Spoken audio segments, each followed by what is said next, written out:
Muli kaming bumalik sa Pililla, Rizal upang puntahan ang isang bahay na aming nadaanan na nakatawag ng aming pansin. Noong nakaraang exploration namin dito sa Pililla, nabanggit ito sa amin ni tatay na siyang caretaker ng kubo at sinabi niya din na kilala niya ang caretaker ng nasabing White House. Sabi niya pa, mas madami daw siyang nakikita sa paligid ng White House na ito kumpara sa kubo na kanyang binabantayan.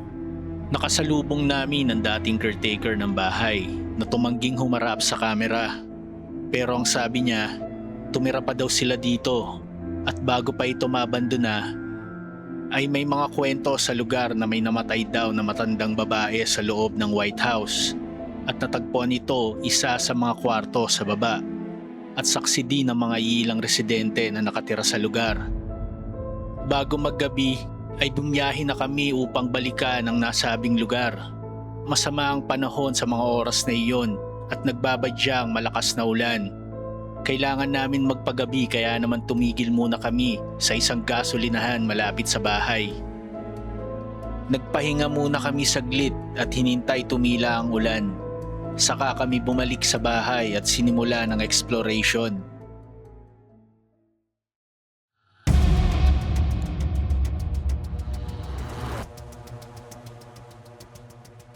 Ito yung nakakaano sa spirit box eh. Pag marami na nagsasalita, may mga boses ka maririnig na hindi pangkaraniwan.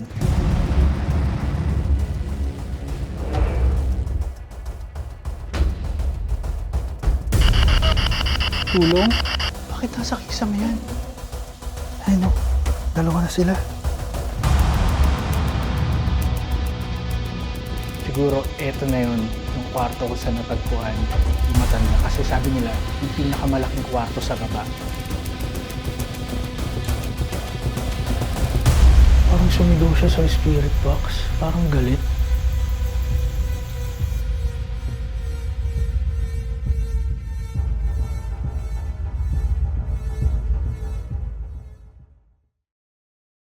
Okay, so nandito na kami sa loob ng isang White House dito sa Pililla. Sobrang tahimik, puro kuliglig lang yung naririnig ko ngayon. May mga onting motor pa kasi malapit na to, halos sa highway eh. So dalawa lang ulit kayo ni Maris. Pagpasok mo ayan, puro lumot pala dito. Napagpasyahan namin pumasok sa kanan na bahagi. Napansin namin, kusina at CR guard ang bungad nito. Marahil ito ang backdoor ng bahay. Tapos mga kalat-kalat, mga nalaglag na kisame nandito pa. Ang ganda pala ng kisame ito. Ayun o. Okay. Sa pagpasok mo, kitchen agad. Rinig na rinig namin yung mga pagaspas ng mga puno. So guys, dito may part na parang sunog siya. Sa mga cabinet. Tingnan natin. Buksan natin isa-isa.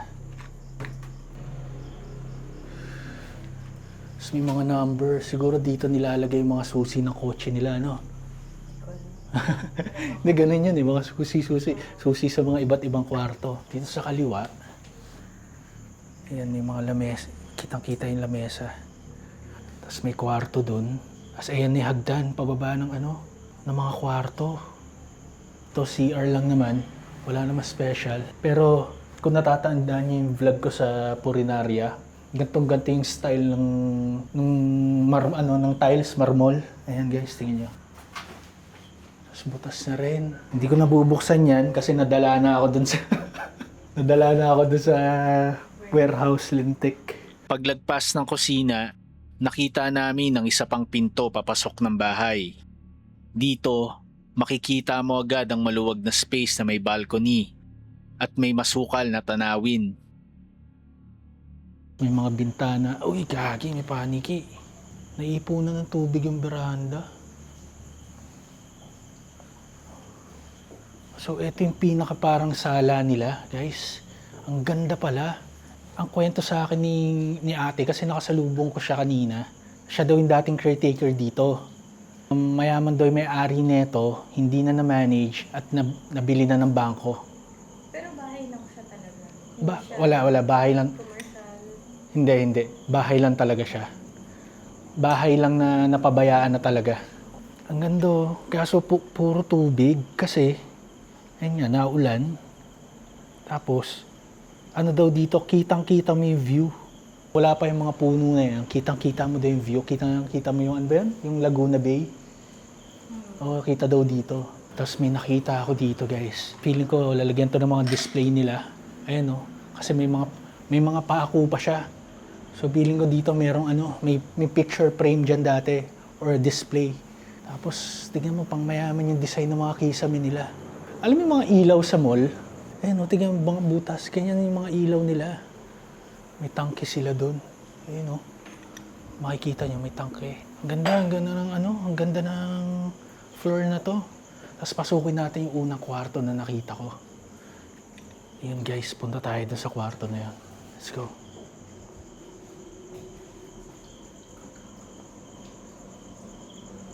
Okay. Nagkalat din ang mga basag-basag na salamin na mukhang ginamit sa mga bintana ng mga kwarto dito. Parang eto yung kwarto siguro ng mga anak niya, no? Ayan, may mga salamin din. Kita nyo? Nandito pa yung mga cabinet. Buo pa siya. Ayan. Tapos may isang malaking bintana dito. Ayan. At may veranda rin. So guys, eto yung view sa harapan ko. Tingnan nyo mabuti. Yung mga napapansin ba kayong kakaiba, pwede nyo i-comment. Napapalibutan na siya ng mga puno kasi. Ito yung hallway. Hindi ko na malalakaran kasi medyo mataas yung tubig niya. Tingnan nyo. Ayan o. Medyo malalim na yung tubig niya kasi. Pero imaginein mo, gigising ka sa umaga. Ganito yung makikita mo. Napakaganda. Sayang napabayaan na siya. Yung mga kisame dito, yung mga yung pinakabubong dito sa terrace, halos malalaglag na siya. Sa katagalan na rin ng panahon. Tingnan natin nga yung CR. Ito CR siguro to. Oh, ang laki ng CR. Ang laki ng CR nila. Ang ganda. Ito guys, oh. Ang ganda ng shower room nila. Tapos may gantuhan pa, di ba? Usually mga urinal, makikita mo na sa mga mall to eh. Isipin mo, meron na pala talaga dating ganun, no? Kung personal use lang. Kala ko sa mga mall lang, kala ko sa mga mall lang nilalagay. Guys, may nakita ako dito, may naiwang pang damit. Siguro, ayun yung sa caretaker, di ba? Kasi sabi niya sa akin, dito pa daw sila tumira eh. Dito pa daw sila natutulog. Dati. Oo, dati. Hindi mo tinanong kung kailan. Hindi ko alam kung anong taon. Pero sabi ni ate, dito ba daw sila natutulog. So, kaya siguro may naiwan pa na short dito. Grabe, ang creepy nung tunog ng mga puno.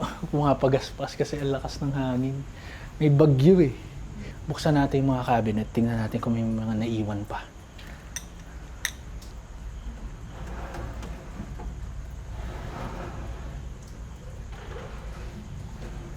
Wala na.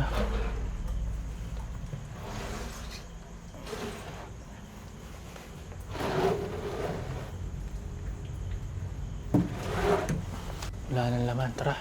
So, baba na tayo. Nakakapraning yung patak ng ulan dito sa loob. Feeling mo may naglalakad. Ganun yung pakiramdam. Pero, wala naman. Patak lang talaga siya. Wala naman kami nararamdaman na parang may nakasunod, nakatingin. Siyempre, ang creepy lang talaga kasi abandoned to. Gaya na ito, yung bintana sa harapan ko. Parang may nakasilip. May nakita din kami hagdan pababa at mukhang dito yung sinasabi nilang kwarto ng matanda. May mga basag na bote na rin dito. Feel ko, pinupwestohan to pag inuman. Ayan guys, may mga basag na bote na.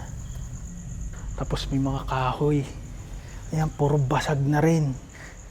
Siguro, yung hawakan nito may glass, no? Yung pinakabakod nung hagdan, may glass. Kasi puro puro salamin na. Gusto meron din, may kwarto dito, may kwarto dito. So tara, baba na tayo. Pagbaba namin, tumambad sa amin ang isang malaking kwarto sa kanan at maluwag na space sa gitna na parang isang sala pa ng bahay at meron din mga kwarto sa kaliwang bahagi ng hagdan. Dito makikita mo, Nandito pa yung hawakan ng hagdan. Ayan. Nandiyan pa yung hawakan. Hindi pa nila tinatanggal. Pati yung bakal. Nandito pa siya, guys. Ayan. Dito pa yung bakal, yung hawakan niya. Ay, yung kapitan ng hawakan na hagdan. I-explore lang po kami. Ano yan? Ay. Storage. Storage area.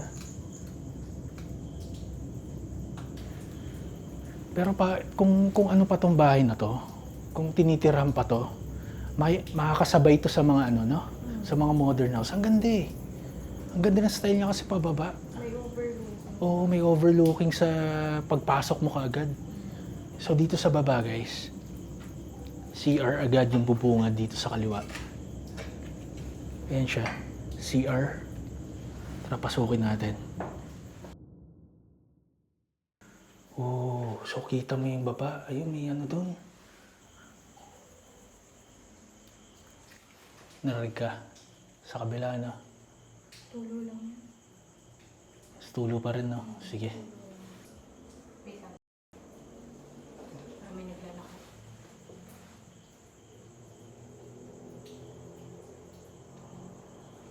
Ano? Naglalakad? Hindi, ano lang pala. Yung sound lang Sa labas? ng dahon. May nakita nga ako nalaglag yung dahon din eh. Naglalakad. Sa harapan ko may nalaglag na dahon. Para siyang tapak. May hagdan pala pa, meron pala. Hagdan sa gilid. Ayun Hagdan na dun, ayun So from dun sa gate, pwede ka nang kumaliwa, tapos dumiretso dito. Ayos yung design, no? Tapos tingnan yung kwarto, guys. Pakita ko sa inyo yung kabuuan ng kwarto. Halos same lang siya dun sa baba. Pero para sa akin, mas maganda to. Wala nga lang siyang CR. Pero simple. Tapos, ang lalaki ng bintana. Nandito pa yung kabitan ng aircon. Saka tingnan, ang laki ng bintana nila. Ayun Parang aquarium. Sa laki. Pag dumungaw ka dito, ito yung makikita mo. Ayan.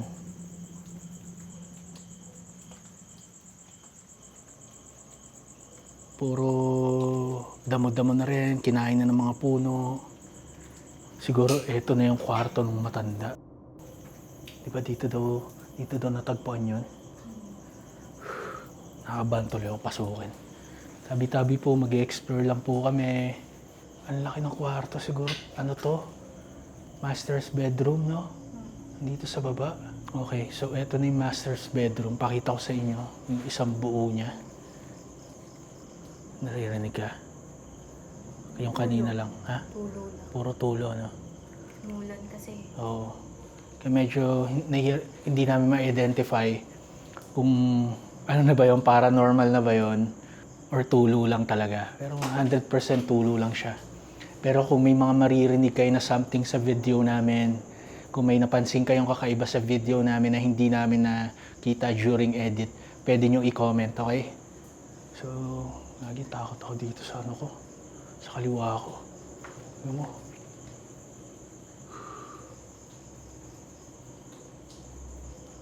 Alam mo yung pakiramdam na parang may tumawid, pero wala naman. Ngayon lang yung pakiramdam mo. Parang anytime, may tatakbo dyan na, alam mo yun, nai-imagine mo lang naman. So siguro, mag-a-assume ako, or hindi pa na-assume, siguro eto na yun, yung kwarto ko sa natagpuan, yung matanda. Kasi sabi nila, yung pinakamalaking kwarto sa baba. So eto na yun, no? So tatry namin gumamit ng mga device. Tingnan natin kung may madedetect tayo ng na entity dito sa baba. Eto, nandito ako kanina. Ito daw yung kwarto ng matanda. Tapos may lakaran siya dito. Pakita ko sa inyo. Ayun, may lakaran siya dito. Papunta na dun sa gate. May hagdan din siya. Ay hindi, walang hagdan. Parang may part na hindi pa tapos, no? Ayan, no? Sobra sukal na dyan. So guys, dito kayo magkakandak ng investigation para makita namin kung may mga movement na mangyari, kung may mag-a-appear na entity dito gamit yung SLS camera namin. So ilalagay namin yung mga device dito pakalat, dito sa pinto, dito sa hallway. So tingnan natin kung may something dito sa hagdan na to. Iba rin talaga yung pakiramdam dito pag tinitingnan may hagdan, no? Kala mo may bababa. Kala mo parang may maglalakad. No? Umulan na naman. Pagkatapos namin mag-ikot, nag-set up na kami ng aming SLS camera at naglagay kami ng mga ilang device sa hagdan at mga pinto bago simula ng maikling investigation. Saan? Saan may narinig? Dito?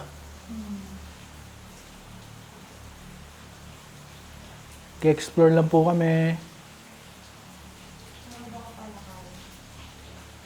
Ako rin may narinig pero parang onting kalabog lang sa kisame. Baka butiki lang. Maganda, hindi ko masabi kasi maingay kasi guys, hindi namin masabi kung may something dito sa bahay kasi nagsasabay ng mga tunog ng tagas ng ulan, bagsak ng mga sanga. So naka-setup ni SLS namin, ayan.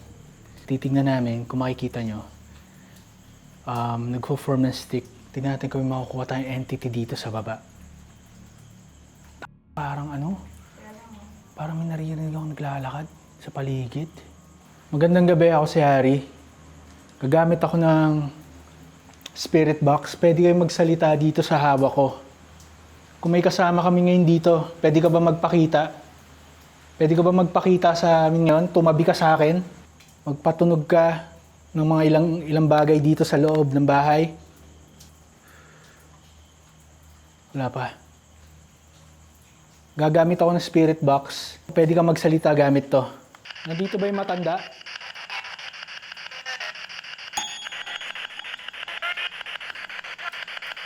Pwede ko ba malaman kung nasan ka? Saan kwarto ka? Taas o nasa baba? May kasama ba kami ngayon dito? Pwede ko ba lakaran yung mga bolang nilagay ko?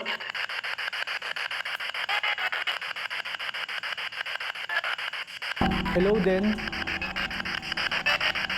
Hindi pwede? Bakit hindi pwede? Pwede ko ba malaman kung ilan kayo nandito ngayon?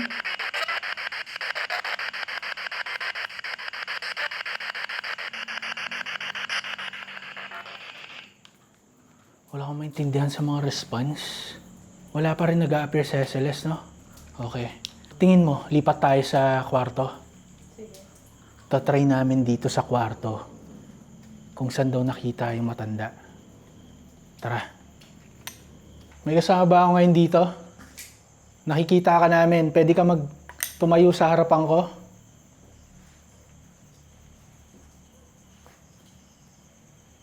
May kasama pa ba kami dito? Kung oo, pwede ba magpakita ka? Totoo bang nandito yung matanda? Nakita nila? Huh? Pwede ba magpakita ka sa amin ngayon? Nandito ka ba? Kasama ka ba namin?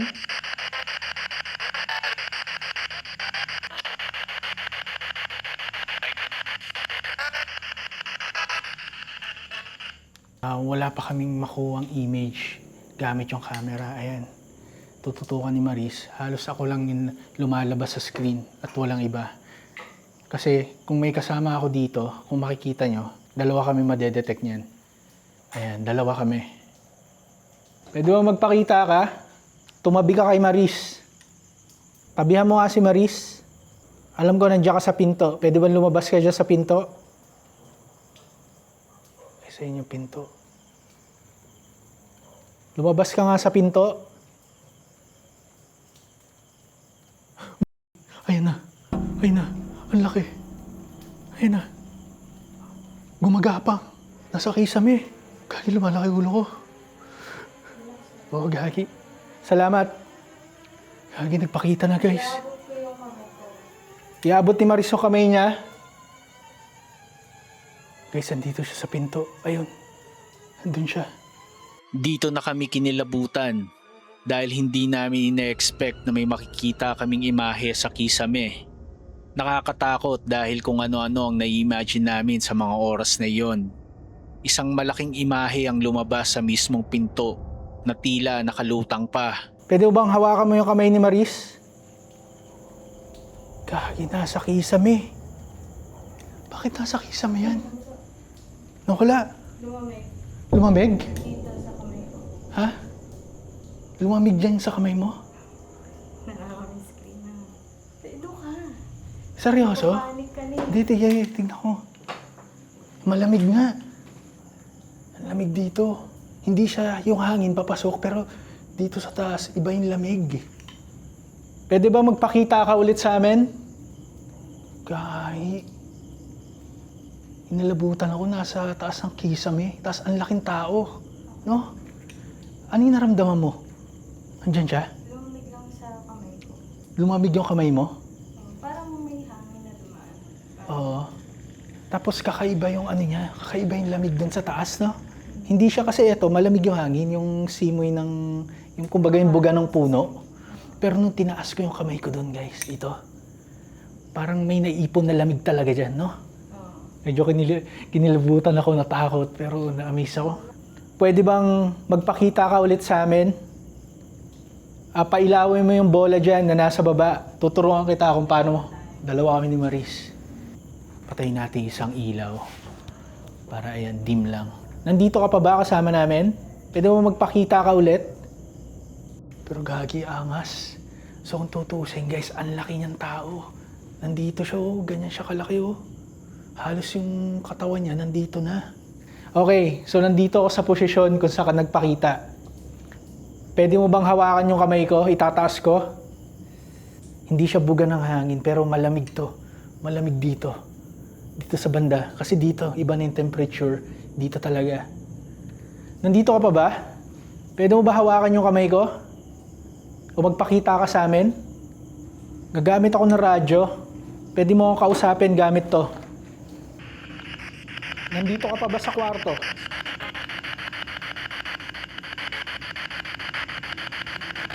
Kasama ka pa ba namin?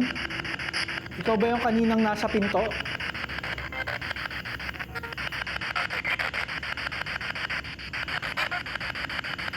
Parang sabi niya, hindi ako yun. Tama ba yung Magpakita ka nga ulit? Nakita ka namin kanina, alam ko nandiyan ka, pwede ka ba magpakita ulit?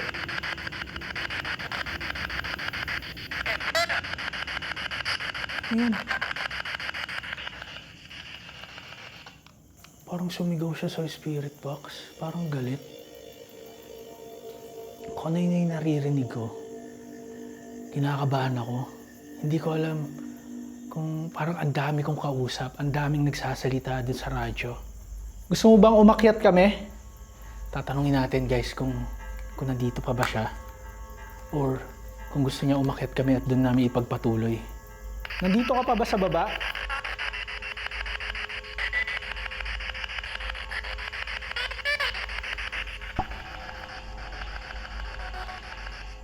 Hindi ko lang gagi, pero kinalabutan ako sa response yun. Ang tining ng boses. Hindi, parang hindi ito yun. Hindi ko lang parang ganun eh. Ito yung nakakaano sa spirit box eh. Pag marami na nagsasalita, minsan frequency lang talaga siya ng radyo. Pero may mga boses ka maririnig na hindi pangkaraniwan. Hindi mo malaman kung entity na ba yun or something na dapat nang iwasan dito sa lugar.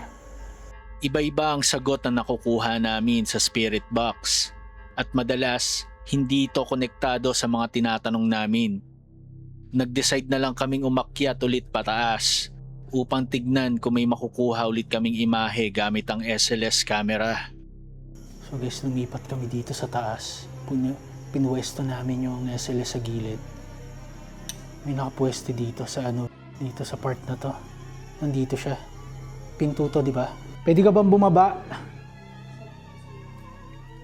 Guys, eto, nasa kusina na yan. Eto yan. So kung nandito siya, malamang nandito yan. Nandito siya sa part na to. Pwede ka bang bumaba? lumapit sa amin. Dahan-dahan ka nga lumapit sa amin. Nakabitin siya. No? Lagi sa pader, no? But, ang weird kasi halos lagi, nakalutang lagi, no? Pwede mo ba igalaw yung isa mong kamay?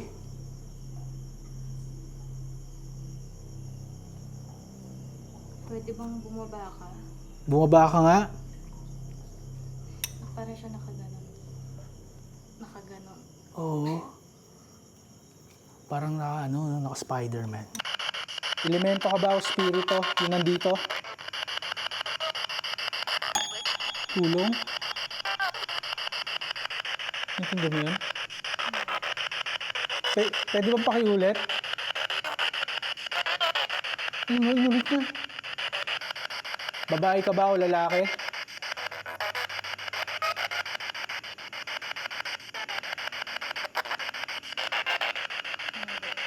Babae daw. Ayun o. Babae yung nagsasalita. Puro babae lang talaga. I-try natin itutok doon sa dito sa part na to. Ay, ito. Nasa gilid. Nasa gilid natin. Ayan siya oh. So nandito siya guys. Nasa tabi ni Maris. Okay, salamat. Nagpakita ka sa amin. Pwede bang kumaway ka? Itaas mo yung mga kamay mo. So nawala yung image. Nandiyan ka ba sa pinto? Pwede bang tumayo ka sa pinto? Ipakita mo yung sarili mo.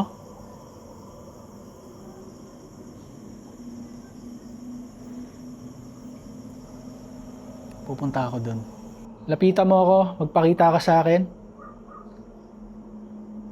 Nakakarinig ako ng mga response sa kanila pero hindi ko talaga maintindihan. Unting-unti lang yung mga naintindihan ko.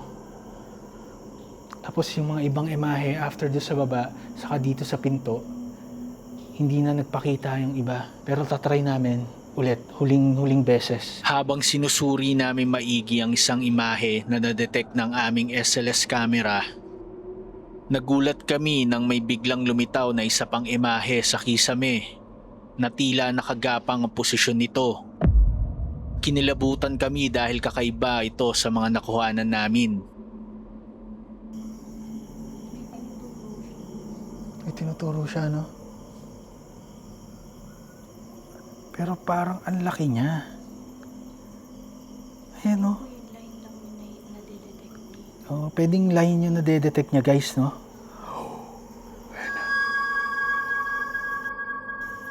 Nasa taas yan. Ayan, no? Dalawa na sila. Gagi. Ito, hindi na to. Dalawa na yan, no? Baka yun yung tinuturo niya. Baka, no? Pagkatapos ng investigation, nagpasya na kami iligpit ang aming mga gamit at mag-alay ng onting dasal para tapusin ang exploration. Madaming tanong ang naiwan sa amin bago kami umalis sa bahay. Naisip namin mukhang mayaman ang may-ari ng bahay na ito dahil sabi nila may overlooking ito nakita ang Laguna Bay. Pero ano kaya ang totoong history nito? At ano sa tingin nyo ang nakunan ng aming kamera na gumagapang sa kisame at nakatayo sa pinto? Isa ba itong spirito o elemento?